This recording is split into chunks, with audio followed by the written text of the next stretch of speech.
Assalamualaikum warahmatullahi wabarakatuh. Selamat pagi, selamat siang, selamat sore, selamat malam. Salam sejahtera untuk kita semuanya. Pada kesempatan kali ini kita akan belajar bersama tentang pengembangan atau pembinaan minat baca dan literasi. Pengembangan atau pembinaan minat baca dan literasi.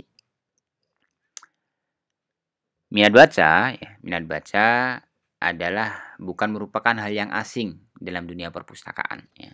Bukan merupakan hal yang asing dalam dunia perpustakaan. Kenapa? Karena salah satu dari tujuan dari pengelolaan perpustakaan adalah untuk meningkatkan minat baca masyarakat dan untuk meningkatkan literasi masyarakat. Sebagaimana pada video-video sebelumnya sudah disampaikan bahwa sudah kita bahas bahwa salah satu tugas dari SDM perpustakaan adalah untuk turut serta mencerdaskan masyarakat. Ya. Bentuk dari usaha mencerdaskan masyarakat adalah melalui pembinaan minat baca dan juga melalui literasi. Banyak sekali anggapan bahwa yang menyatakan bahwa minat baca masyarakat atau minat baca orang Indonesia terutama itu masih rendah. Banyak yang menyatakan seperti itu. Dengan berbagai indikator yang ada. Ya, lalu benar atau tidak hal itu? Ya, ada benarnya, ada juga tidak benarnya. Kalau misalnya yang dihitung minat baca rendah itu adalah hanya, sekali lagi ya, hanya membaca buku dalam bentuk teks, dalam bentuk tercetak, mungkin iya. Mungkin iya betul, minat baca mungkin rendah. Tapi kalau misalnya yang dikatakan minat baca itu termasuk di dalamnya adalah membaca informasi-informasi melalui media online, maka tidak bisa dipukul rata bahwa minat baca masyarakat Indonesia rendah. Karena sekarang banyak sekali masyarakat yang suka membaca, terutama media-media online, informasi-informasi melalui internet. Ya. Banyak sekali seperti itu. Nah, hasil survei dari Perpustakaan Nasional ya Republik Indonesia, ini minat ya. Terjadi peningkatan minat baca masyarakat Indonesia dari tahun-tahun sebelumnya ya. Peningkatan survei ini dilakukan pada tiap tahun sebenarnya. Setiap tahun Perpustakaan Nasional melakukan survei sebenarnya ya. Terutama di tahun 2018 dan 2019 itu terjadi peningkatan. Ya, meskipun peningkatannya tidak terlalu signifikan ya, tapi ini cukup menjadi menjadi penyemangat bagi pengelola perpustakaan adanya berita ini. Ya. Peningkatan minat baca ini tentunya menjadi salah satu prestasi tersendiri. Ya. Adanya peningkatan minat baca masyarakat Indonesia ini tentunya menjadi prestasi tersendiri bagi pengelola perpustakaan. Meskipun banyak pihak yang kemudian ikut serta mengembangkan atau meningkatkan minat baca ini, banyak pihak. Salah satunya adalah perpustakaan tentunya. Nah, ini harus terus ditingkatkan. Ya. Harus terus ditingkatkan minat bacanya. Tidak hanya berpuas diri dengan adanya peningkatan, tapi harus terus-menerus ditingkatkan sehingga minat baca masyarakatnya memang bisa benar-benar tinggi, baik itu minat baca terhadap buku-buku teks, buku-buku tercetak maupun minat baca terhadap informasi-informasi digital. Ya, seperti itu.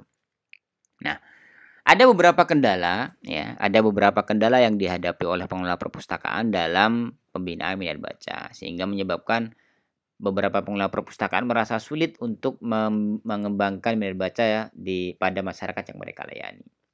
Apa saja kendala itu? Yang pertama adalah sistem pembelajaran yang belum mendukung. Selama ini beberapa sekolah masih berfokus pada pembelajaran yang diperoleh dari guru. Ya. Belum kemudian berfokus bagaimana selain dari guru, siswa juga terdorong untuk membaca buku. Ya. Belum berfokus seperti itu. Ya, meskipun tidak semua perpustakaan ya. Beberapa perpustakaan sudah bekerja sama, antara perpustakaan dengan guru sudah bekerja sama. Ya.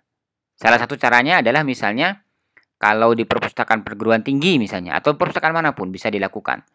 Misalnya di perpustakaan perguruan tinggi misalnya, dosen ketika memberikan tugas itu tidak langsung diberikan. Tidak langsung diberikan kepada mahasiswa. Setelah mengajar, dosen bisa misalnya, tugasnya sudah saya titipkan di perpustakaan, silakan datang ke perpustakaan. Misalnya seperti itu. Maka mau tidak mau, mahasiswa datang ke perpustakaan. Minimal awalnya untuk mengambil tugas. Mengambil tugas yang diberikan oleh dosen, minimal itu. Tapi lambat laun karena sudah terbiasa, tentu mereka mau tidak mau ikut membaca di perpustakaan. Karena sudah terbiasa datang ke perpustakaan. Ya. Jadi selama ini dianggap sistem pembelajaran di Indonesia masih belum mendukung untuk pembinaan minat baca. Masih berfokus pada materi-materi yang diberikan oleh tenaga pendidik. Ya. Masih berfokus seperti itu. Kemudian kendala yang kedua adalah pemanfaatan teknologi hiburan yang kurang pada tempatnya. Ya. Misalnya handphone misalnya. Seharusnya handphone ini ditempatkan untuk media komunikasi, untuk sarana komunikasi yang bagus. Tapi sekarang apa yang terjadi? Handphone justru lebih banyak digunakan untuk menyebarkan foto, menyebarkan video dan lain sebagainya, bukan sebagai salah satu sarana komunikasi lagi. Bahkan beberapa fitur handphone itu yang diandalkan bukan fitur teleponnya, tapi misalnya fitur kameranya, fitur penyimpanannya dan lain sebagainya. Sehingga pemanfaatan teknologinya kurang pada tempatnya. Ya. Kemudian yang ketiga, tempat hiburan lebih menarik daripada perpustakaan. Padahal perpustakaan itu menjadi salah satu fungsi perpustakaan adalah rekreasi kultural. Tapi pada kenyataannya hanya sedikit sekali masyarakat yang berekreasinya itu ke perpustakaan. Mereka lebih suka misalnya rekreasi ke pegunungan, rekreasinya ke kolam renang, ke mall misalnya. Itu rekreasi, mereka lebih suka ke sana daripada ke perpustakaan untuk membaca. Kemudian yang keempat, di beberapa lokasi, di beberapa wilayah, sarana membacanya itu masih minim. Buku masih susah ditemukan, ya. Perpustakaan juga masih sedikit jumlahnya. Bahkan beberapa lembaga pendidikan, misalnya sekolah, di beberapa wilayah itu tidak memiliki perpustakaan. Bukan karena mereka tidak mau mengelola perpustakaan, tidak. Tapi karena memang keterbatasan yang ada. Sehingga memaksa mereka untuk tidak mewujudkan atau tidak mengelola perpustakaan di sekolah. Yang terakhir, budaya lisan orang Indonesia itu masih kental. Ya. Jadi lebih suka mendengarkan. Ya, masyarakat Indonesia masih lebih suka mendengarkan daripada membaca. Ya. Itu beberapa kendala dari pembinaan minat baca. Namun pengelola perpustakaan tidak boleh patah arang, ya, tidak boleh kemudian patah semangat. Pengelola perpustakaan bisa membuat beberapa program-program pengembangan atau pembinaan minat baca, ya. Di antaranya adalah melalui kegiatan silent reading misalnya, book report, uji cerdas, kuis, pemilihan duta baca dan lain sebagainya. Kita lihat satu persatu. Silent reading, apa itu silent reading? Ya, apa itu silent reading? Silent reading ini misalnya, ya, di beberapa sekolah itu kan sudah menerapkan misalnya membaca Al-Qur'an sebelum pelajaran pertama dimulai. Beberapa sekolah sudah menerapkan itu. Nah, kalau silent reading itu semacam adaptasi dari itu sebenarnya. Nah, silent reading ini misalnya sebelum pelajaran dimulai, sebelum guru menerangkan, jadi pengelola perpustakaan itu bekerja sama dengan guru, ya. Sebelum guru menerangkan suatu materi misalnya, murid diminta untuk mengambil buku terkait materi tersebut di perpustakaan. Kemudian dibawa ke kelas, ya, sejumlah buku sesuai jumlah siswanya misalnya. Dibawa ke kelas, kemudian seluruh murid diminta untuk membaca misalnya satu halaman sesuai apa yang akan diterangkan oleh guru misalnya. Ya. Diminta untuk membaca satu halaman tanpa suara. Setelah selesai, Setelah selesai, beberapa di antara mereka diminta untuk menjelaskan, atau mungkin langsung gurunya menjelaskan. Dengan demikian, mereka akan terbiasa untuk membaca. Itu silent reading. Yang kedua adalah book report. Book report ini misalnya perpustakaan punya program misalnya bekerja sama dengan guru mewajibkan siswa misalnya mewajibkan siswa untuk membaca buku di rumah. Bisa bukunya sendiri atau mungkin buku yang dipinjam di perpustakaan. Kemudian mungkin entah setiap bulan atau mungkin bisa setiap hari ya, bisa setiap hari atau mungkin setiap bulan atau mungkin 1 semester sekali atau mungkin 1 minggu sekali, mereka diminta untuk membuat laporan atau membuat catatan buku apa saja yang dibaca dan isinya apa saja. Itu book report. Kemudian uji cerdas. Uji cerdas ini misalnya pengelola perpustakaan bekerjasama dengan guru ya, mewajibkan siswa untuk membaca buku di rumah. Bukunya sudah ditentukan.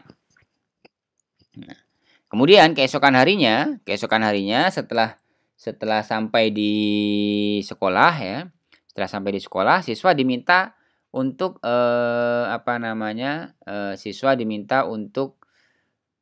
membaca buku yang lain dengan judul yang berbeda. Dibaca. Setelah dibaca, kemudian siswa yang bersangkutan diminta untuk menjelaskan isi dari buku yang sudah dibaca di rumah. Setelah itu baru kemudian diminta menjelaskan buku yang barusan mereka baca. Jadi mereka harus menjelaskan dua buku dengan skema yang berbeda. Ini untuk menguji apakah mereka benar-benar ingat atas buku yang sudah mereka baca. Baik yang dibaca di rumah maupun yang dibaca di sekolah misalnya. Bisa juga dalam bentuk membuat kuis misalnya. Membuat kuis. Saya pernah misalnya membuat bersama dengan guru ya. Membuat kuis mingguan berupa TTS, teka-teki silang ya. Pertanyaan-pertanyaannya itu berdasarkan buku yang ada di perpustakaan. Ya. Ada TTS di situ, buat TTS, kemudian bagi mereka yang bisa menjawab dengan benar akan dipilih dan dapat hadiah. Bisa 1 bulan sekali atau 2 bulan sekali, silakan. Dengan demikian, ya, karena jawaban-jawabannya itu ada di perpustakaan, mau tidak mau bagi yang ingin mengikuti kuis, ya harus datang ke perpustakaan. Harus pernah datang ke perpustakaan. Kalau tidak, mereka tidak akan bisa menjawab. Ya. Bisa juga misalnya melalui pemilihan duta baca sekolah. Ya, pemilihan duta baca sekolah. Kalau di Indonesia kan duta bacanya sekarang itu adalah Najwa Shihab. Ya. Tapi bisa dikecilkan di lingkup sekolah misalnya ada pemilihan duta baca. Kriterianya apa? Ada banyak sekali kriterianya. Salah satunya adalah melalui misalnya pemilihan pengunjung teraktif bulan ini misalnya. Diumumkan. Ya, baik itu melalui website maupun melalui upacara bendera misalnya diumumkan atau dikasih hadiah. Kemudian bisa juga melalui kriterianya adalah pemilihan peminjam terbanyak bulan ini misalnya diumumkan sama seperti pengunjung interaktif. Dengan demikian ada rasa bangga bagi mereka yang sudah terpilih dan juga ada dorongan bagi mereka yang terpilih untuk menjadi duta baca berikutnya. Jadi saling bersaing mereka sehingga mereka bersaing untuk datang ke perpustakaan. Ya. Bersaing untuk datang ke perpustakaan. Itu program-program pembinaan atau pengembangan minat baca yang bisa dilakukan. Kemudian bagaimana dengan program literasi? Ada banyak sekali program literasi yang bisa dilakukan. Yang pasti di perpustakaan yang sudah biasa dilakukan adalah pendidikan pemustaka atau pendidikan pemakai. Ya, ini berkaitan dengan mengenalkan perpustakaan. Ya. Mengenalkan perpustakaan, bagaimana cara menggunakan perpustakaan, bagaimana menelusur di perpustakaan, dan lain sebagainya. Kemudian kalau untuk yang lebih expert lagi, biasanya ada pelatihan penulisan. Bagaimana cara menulis yang benar, bagaimana cara mengutip yang benar, bagaimana membuat daftar pustaka, dan lain sebagainya. Itu juga perlu diajarkan. Terutama kalau perpustakaannya adalah perpustakaan perguruan tinggi. Kemudian ada pelatihan penulisan online. Bagaimana mencari informasi di dunia internet dengan benar. Apakah informasi tersebut melanggar hak cipta atau tidak. Kemudian bagaimana mengutip informasi-informasi yang berasal dari internet misalnya. Nah, itu perlu diajarkan ya kepada pemustaka. Sehingga apa? Sehingga mereka bisa melek informasi. Sehingga mereka bisa tahu mana informasi yang baik, mana informasi yang benar, mana informasi yang bukan hoax ya. Sehingga perpustakaan mampu ikut serta ya, memiliki kontribusi dalam mencerdaskan kehidupan bangsa melalui program-program minat baca dan juga melalui program-program literasi. Itu mungkin terkait pengembangan minat baca dan literasi ya. Kurang lebihnya mohon maaf, semoga bermanfaat. Selamat pagi, selamat siang, selamat sore, selamat malam. Wassalamualaikum warahmatullahi wabarakatuh.